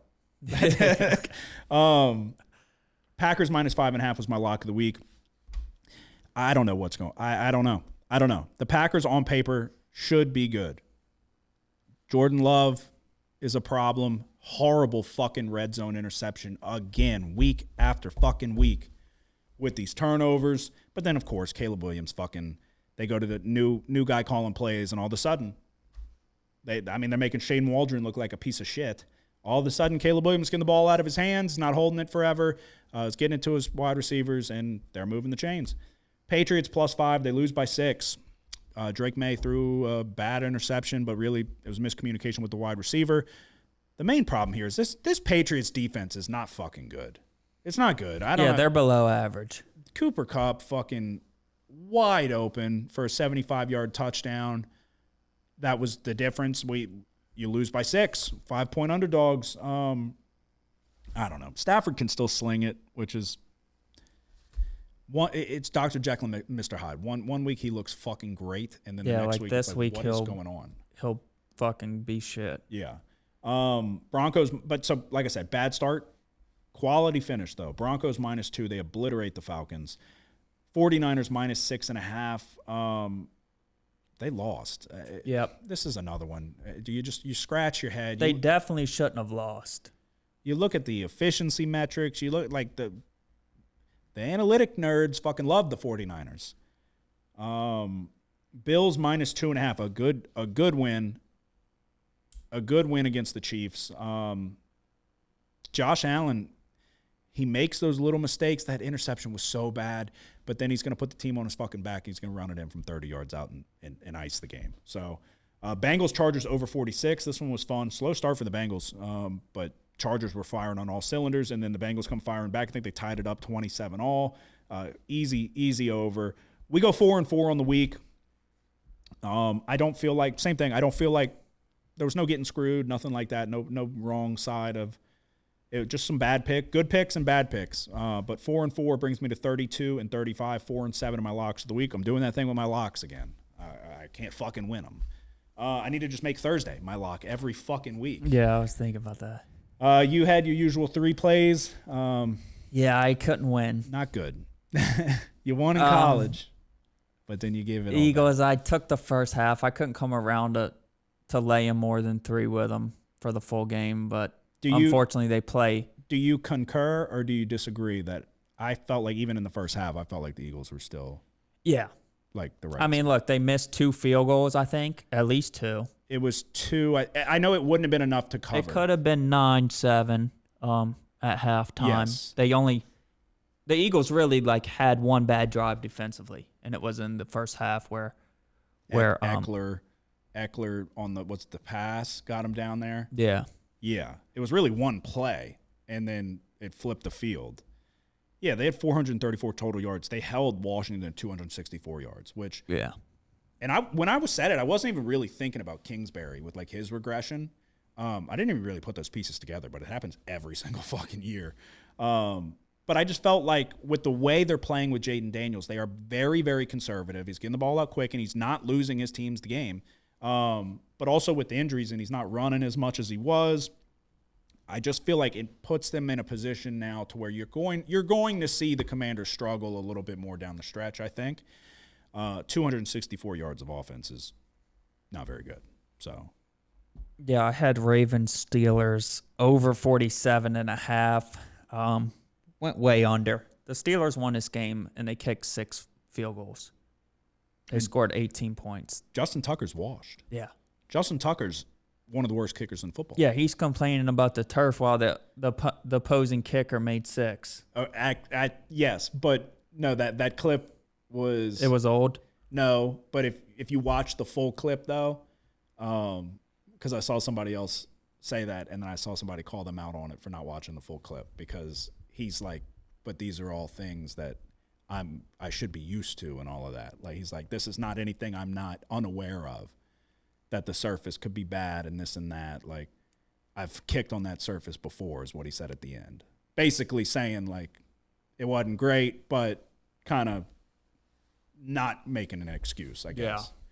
Yeah. But, yeah, Boswell couldn't fucking miss. No. So, yeah, it's weird with those divisional games. It seems like, other than when they play the Bengals, everybody else, it seems like they just want to play. It's like when the service academies play. They just want to fucking – it's like, oh, Army and Navy are throwing the shit out of the football, and then they play each other, and it's like all they're just doing the same shit. Yeah, well, they moved it a little bit. I mean, it was really – they just kept settling for field goals. Yeah.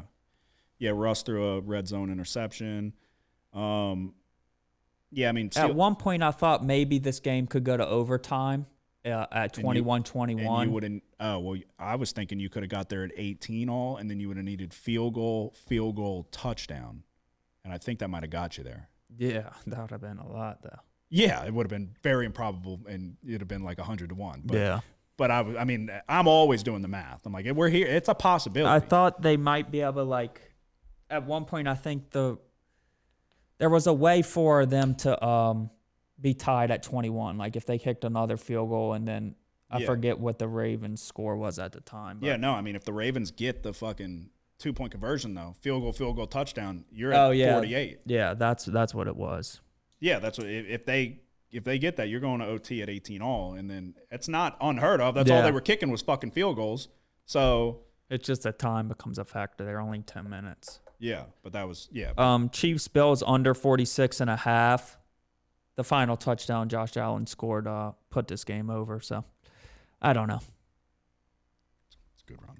No, give credit to the Bills, because it was like this was the first time they convincingly beat them. You know, they didn't give the ball back to Mahomes with a chance to win the game. Yeah, it was kind of, I think Romo was on the call, and he was saying, and he was right in my opinion, where he was like, too many teams play not to lose to the Chiefs, where the Bills were like, no, okay, we're going to go fucking win the game. Yeah, they went for it, and they scored a touchdown. We're going to go put it we're going to control our own destiny. And, yeah, I was all for it. Josh Allen's fucking good. Josh Allen's probably the MVP. Yeah. If he keeps doing what he's doing and cruising at this rate. Khalil Shakir is a top 5 wide receiver in football. Let me check my notes real quick. Khalil Shakir got 70 receiving yards, and Keon Coleman was iced out on the sidelines. Yeah. So, Yeah, Keon Coleman's telling people don't go to Florida State. Yeah, so yeah, he was a portal recruit. Yeah. He was a Michigan State guy. Yeah, I don't I blame don't know him. what that's about. I think he knows that they suck. Yards update, Shakir's at 599, Keon Coleman's at 417. He's still second on the team, though, Yeah. by a good margin. He's missed the past 2 games. I was hoping he was playing, to be honest with you, because I got the Bills' future, and I was on the Bills that week, so I was hoping they were full strength. Yeah. Because Kincaid didn't play either. It's a wrist. Yeah. I don't know what's up with that. Alrighty. So you go, unfortunately, 0-3, 17 and 19 on the year, 4-6 in your locks. That's not correct, actually. 4-7. Is it 4-7? Okay. Okay. We got to do better, and we got to figure out Thursday night. I'm kind of worried. I have leans. I want to see what you think, but I mean, I got to be honest with everybody. If I'm not, I'll be honest with you. If it's not jumping off the page at me and I don't love it, I'll let you know. But I fucking own Thursday. I am Thursday Night Football. 9-2 on the year. You're still 8-3. Yeah. It's good. It's good. Just not. It's not 9-2 though. I wish you would have fucking took the Eagles. Do you feel good? No. Okay, good. Okay. So full transparency, I wanted to take the over. Reason being, in the 3 games. So the matchup Thursday night: Steelers, Browns. Steelers are 3.5-point favorites. The total sits at 36.5. Full transparency is that I wanted to take the over. I'm not swearing off that I won't, but we're going to talk it out. And we're going to try to navigate our way to the best way to making some money. I wanted to take the over. The 3 games since Jameis Winston has started, he's got a minimum of 40 pass attempts each game. No run game. They're 23rd in Pro Football Focus. Obviously, Nick Chubb's not 100%. They're throwing the shit out of the ball. So the problem here is that the weather's supposed to be bad. And that tells me just take the under. It's going to be fucking 17-10 at most. It's supposed to be cold, rainy, maybe even snow. But it looks like it's like a certainty that it's going to rain. What worries me is that it's 2 not great secondaries. It's 2 good pass rushes. Jameis Winston will get fucking strip sacked. So will Russell Wilson. So I worry about short fields. In rainy conditions where it gets sloppy and all that, it's advantage to the offense. It's advantage offense because they know which way they're going. The defense is trying to guess. So if you can't have your footing and this and that, it's easier to be the wide receiver from that standpoint. It also worries me, the volatility of Jameis Winston. It worries me laying the points with the Steelers because it's over 3 and a hook for a home dog division game, Jameis Winston. That could go any way. What are your leans? Over, but the weather is it's a shit show. Got rain and snow in the evening, becoming windy with a mix of changing to rain overnight.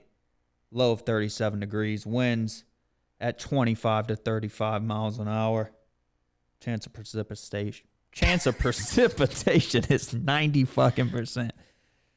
And higher wind gusts are possible, higher than over 35 miles an hour. And this feels like one. So, dude, this Browns defense is not good. You watch what the Saints just did. I wanna lay it with the Steelers. No, with this weather. Yeah, I mean, I would normally lean over here just because this has come down too much in my opinion, but this weather is like, it still worries me with because dude, Russell Wilson didn't look good. Russell Wilson did not look good. George Pickens is definitely one of those wide receivers though that he could play in any type of conditions. He is a fucking nut, dude. I watched one play where he just started walking down the field and he walked like 20 yards. As the fucking drive was still going on. Tomlin had to pull him off the field. He caught the ball, or he might have dropped it. I don't even know. And he just started casually walking down the center of the field. Like, they're lining back up. He's still walking. Dude, I'm like, what is wrong with this guy? But if you throw him the ball, he's going to fucking catch it. So, rain, sleet, snow, he's going to be fucking able to play. And I would normally lean the Browns other than these weather conditions. Yeah, but, dude, that's the thing. Like, if you look last week, I didn't think Jameis played that bad against us. No. A lot of his shit came on that one deep ball, but dude, the Steelers secondary is not that good. But if there's that much, so let's just lay it with the Steelers, because if what we're, I wish Bob Breck was still fucking working. I wish Bob Breck could tell us what the weather was, because I don't trust anybody. I definitely don't trust motherfucking Margaret Orr. It's the wind that's concerning me. Yeah. And so if downfield passing is going to be difficult, because those intermediate throws, Jameis is going to fucking throw that to the Steelers. Downfield, though, is where he could get you. If the wind's going to kind of make that more difficult, they can't run the ball. They're not running the ball at all. Since Jameis has become the starter, I don't think they've gone over 100 yards. And then really all year, they haven't ran the ball well at all. So the Browns defense gave up 473 yards to the Saints. Let's go Steelers. I feel like the weather just says take Steelers here. This is Steelers football. I know, but this is Steelers football. You got Myles Garrett. But the Browns aren't what they were. Like, they're 20th total defense. They have the 24th rush defense. Yeah. And scoring defense is 24th. Yeah. It's like, the Saints' damn offense This is one of was those looking good against the Browns. Yeah, I agree. But this is one of those funky fucking situations, like I talk about with these Thursday games, where it's like it doesn't make sense. It should be Steelers. Steelers should be a home run. And then it's like, go against conventional thinking. But sometimes I know. Sometimes the squares win. Yeah. And what's the motivation for Cleveland? Other than, they got to draft the quarterback now. But Jameis is all-time motivator. So, fucking Jameis. He doesn't like the cold. Yeah, he is from Florida. That's a good point. Russell Wilson, Wisconsin. Okay. So there you go. For Thursday night, we will go Steelers -3.5. Try to keep the Thursday streak going. I own Thursday. Thursday's mine. We go to Sunday. What's your first one? I'm going Patriots Dolphins. I'm gonna take 7 points with the Patriots on the road. The Patriots defense, we kind of mentioned it when we recapped. They're not as good as they were. They're below average, but I expect them to play above expectations here against a familiar opponent. Drake May turns the ball over a little bit too much, but other than that, he's a pretty decent player, I think. So I'm gonna take Patriots +7. Yeah, no, I will say 100%. Drake May's good. Yeah. Drake May's going to be good. It's just untimely turnovers. The situation, but he doesn't terrible panic. Too. Oh, of course. Yeah, like he's in the worst. The pass protection they have is That's like part of why I made that bet. god awful. That's why I made that bet too. That Bears should have gotten May. Yeah, John Gruden says so. I thought about it. I'm not going back to the Patriots again. I got to take a break from the Patriots because I've been victimized by them multiple weeks in a row at this point. The Dolphins do still have their season in front of them, which is why I was worried. But 7 feels like too many points. So I don't disagree with you, but just it ain't been working for me with them. Let's see. I am going to take the Lions and Colts over 49.5. So, reason being, Anthony Richardson played well. I would imagine they know that their path to victory with Anthony Richardson is going to be to run him more, which is what won you the game. But what can Anthony Richardson do better than anybody else on planet Earth? And that's fucking throw it 95 yards. So I think that there will be deep shots taken from the Colts. Doesn't mean they will get them, but we're going to hope they get them. You can pretty much count on the Lions offense to show up and drop 28 points week in and week out. The Lions look like the best team in football. offensively and defensively, they're grading out very well. But you lose Aiden Hutchinson. Now you lose Alex Anzalone with the broken forearm. They're kind of dropping like flies. I don't like that secondary outside of Brian Branch. He's very good. But Sutton, I know Davis is playing well. I don't trust it. I think that secondary for the Lions is vulnerable. Will a guy like Anthony Richardson, who couldn't throw it 6 yards if his life depended on it, be able to take advantage of it? Not underneath, but deep balls will be there. I'm going over 49.5. What are your thoughts on that? Yeah, I don't know how you can go under here. Yeah, I mean, if Anthony Richardson kind of falls back to who he is, that wouldn't be good. But A couple pick sixes. no, yeah, that's Never know. That's a good point. What are your thoughts on? Because I'm sure you ain't on it. What are your thoughts on Packers 49ers? No thoughts. That's a stay away for sure. Oh, dude, I don't know. I would go with either one of them, and I'm laying it with the Packers. I can't fucking quit this team. they're 2.5-point favorites. Oh, I know. Oh, they're gonna be shit. They're gonna be freaking the fuck out if Niners lose this. Yeah. But, dude, okay. And really, they kind of got fortunate to. They skated past the Bears. The freaking Caleb Williams keeps doing enough to win, and then his team blows it I don't know that he keeps doing it. He did enough. against Commanders and the Packers. Yeah, that is true. So that's 2 wins. 2 losses. You flip to wins, and all of a sudden the Bears. Yeah, no, that's true. I can't quit. I can't quit the Packers. I got this. They're a bad habit. It's like fucking smoking. Can't quit them. But I got to do it. Dude, this 49ers team is just. Maybe they suck. Maybe they suck. Maybe I'm walking into a trap. Maybe McCaffrey's like, it took him a couple games and he's just going to go fucking crazy. But Debo, he's got to be battling injuries. He doesn't look like his usual self. Maybe he's just getting old. Maybe they put too much wear and tear on him. I don't know. Purdy doesn't look that good. No, it's Purdy. Purdy's a problem. Yeah. Purdy looks like. This was the biggest shock ever when he came in. You know who Brock Purdy is? I'll tell you exactly who Brock Purdy is. Take one guess. Doug Flutie. No, that's a wild guess. What's the correlation there?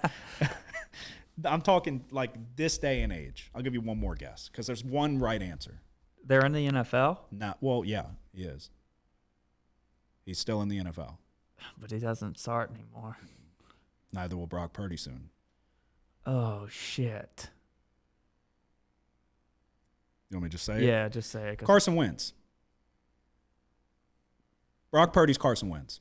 Who's Wentz playing for? Who gives a shit? Is it the Colts? No, it's the Chiefs. Okay, yeah. Carson Wentz was in the MVP conversation, and then he tore his ACL, you remember? Mm-hmm. So Brock Purdy was fantastic, and then he fucked up his whatever, he hurt his elbow. Brock Purdy ain't going back this way, I don't think. I think you saw Brock Purdy's peak. He had an incredible team around him. That team's aging. That defense is not as good as it was. You're going to see Brock Purdy do this. You're going to see Brock Purdy not starting in a couple years. I think. I could be wrong. Yeah. I'm not like super passionate about that prediction, but I keep watching these games and you keep hearing people talk about Purdy and this and that. And I'm watching, I'm like, he's not that fucking good. He's kind of like you said, like he's making mistakes now, and he's not Mahomes. He's not like going to take a game over. Jordan Love has the ability to take a game over. Jordan Love throws the ball to the other team every motherfucking game. But I don't think this 49ers defense is as good as it has been in years past. I think this Packers team is still one of the better teams in the NFL. They're one of those young, maybe they're a year or two away from reaching their potential. But at home, you just squeaked by the Bears. But that Bears team has made adjustments, and that's still a good Bears defense. The Packers left points out on the field. I'm going to lay the 2.5 points with Green Bay. Maybe the 49ers are just not that good. So maybe I'm walking into a trap and the 49ers are going to win by 30. What's the word on Bosa? I don't think he's going to play. He went out, and that's why they ended up. And that's when they gave up all their fucking points. They would have covered if he stayed in, probably. I was on him. And yeah, he fucking hurt his little fucking baby he got side. hurt, and then Seahawks just put together a bunch of drives. My fucking tummy hurts, and then you're gonna let him score 20 points when he goes out. Fuck Bosa. That pissed me off, dude. Okay, let's see. I didn't write this one down, but I'm going to do it. I'm laying 3 points with Philly. You said it. Dr. Jekyll, Mr. Hyde, you're like, yeah, fucking Stafford will probably suck. He's going to suck. Sunday Night Football, I'm laying 3 points with the Philadelphia Eagles. The Philadelphia Eagles might be the best team in football. Okay. I'm kidding, but I do You think like they're Monday good. night? Oh, boy, do I. Yeah. Are you shitting me? What do you mean, you don't? I thought about it, but I just... Is it your lock? No. Okay. Go ahead then. I'm taking the Chargers. All right, let's do it. Let's do it, dude. The Chargers Are fucking good.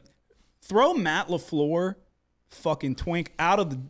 Is that a slur? I don't think it is. Nah. Okay, Not good. not these days. Okay. Couple Throw weeks Matt ago. LaFleur for coach. Okay. Yeah, that's true. That's true. Matt LaFleur is no longer coach of the year. Your coach of the year is fucking Harbaugh. Yeah. I'm giving coach of the year to fucking Jim Harbaugh. Oh yeah.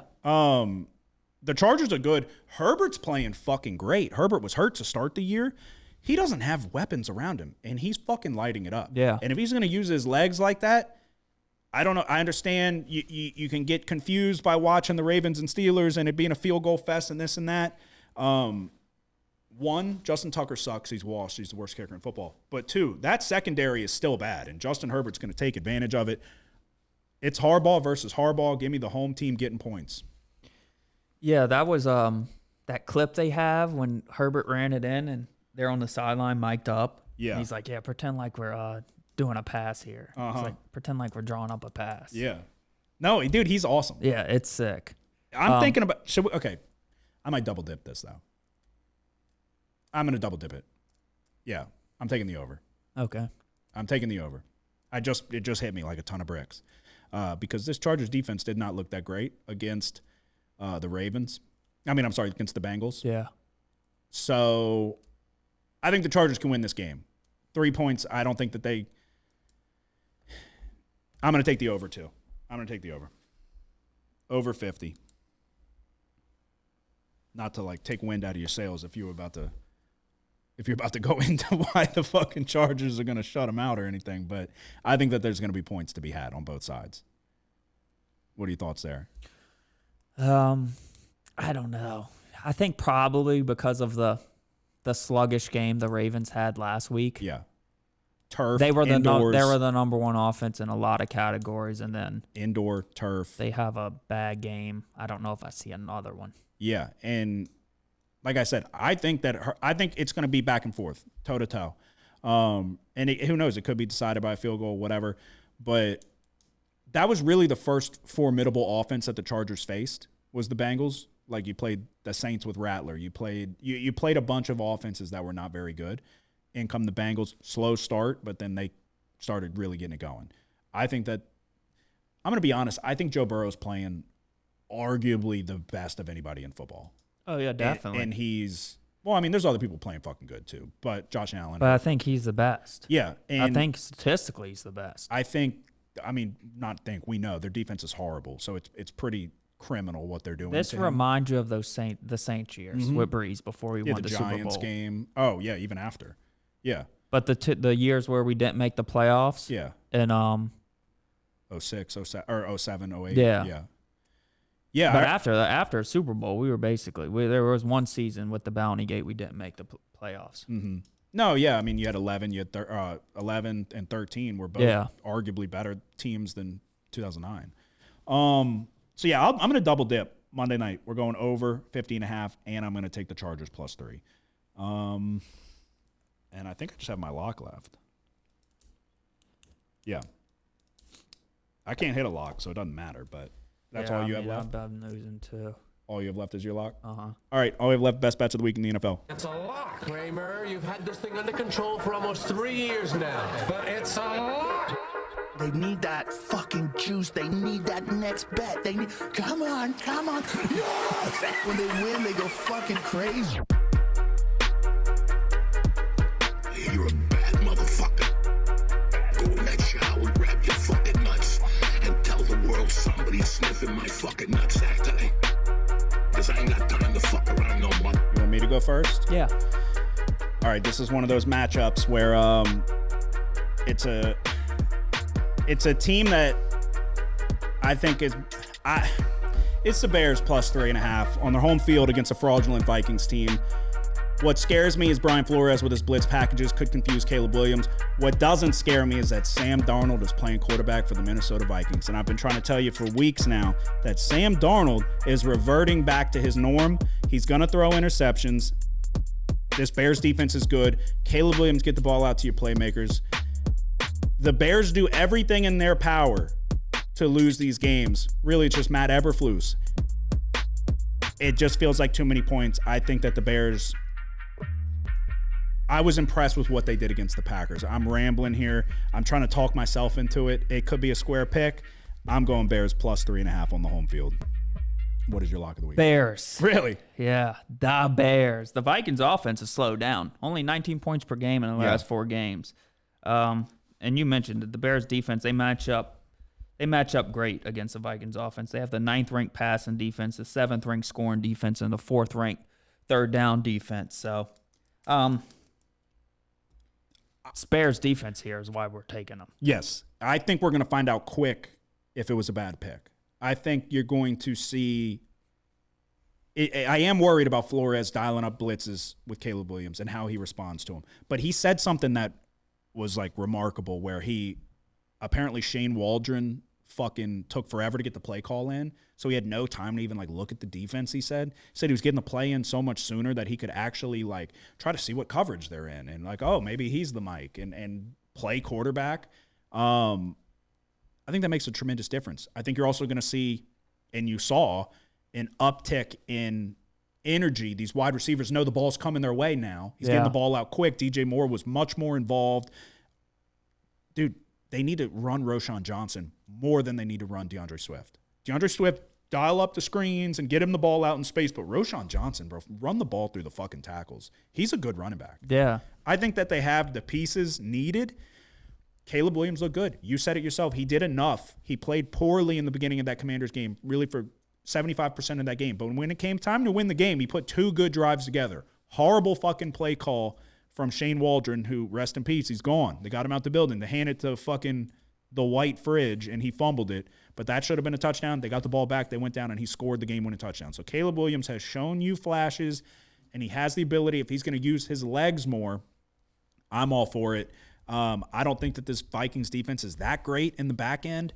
If they can get the ball out quick, it's incredible how much better your offensive line looks when you get the ball out quick.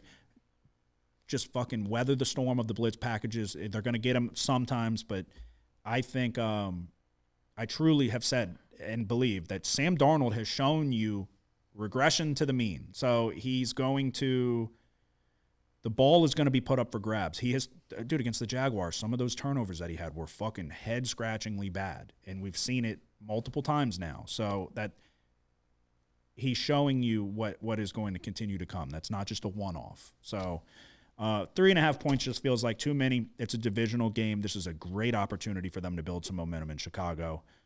Or they get blown out and Eberflus gets fired.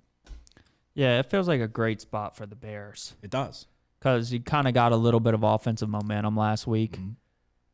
And that's all. But we know Caleb Williams is talented, right? Oh, yeah. And sometimes that's all it takes is just one game just to get back into a positive mindset. It's like seeing the ball go through the net in basketball. So I literally, it's a real fucking thing. I experienced it firsthand playing in high school. You miss a couple shots, you're like, fuck. You get a breakaway layup, you just see it go through, you hit your next shot. All of a sudden, it's like a weight's lifted off your shoulders. It does worry me. That is kind of a heartbreaking loss, the way that they lost, to get the kick blocked and this and that.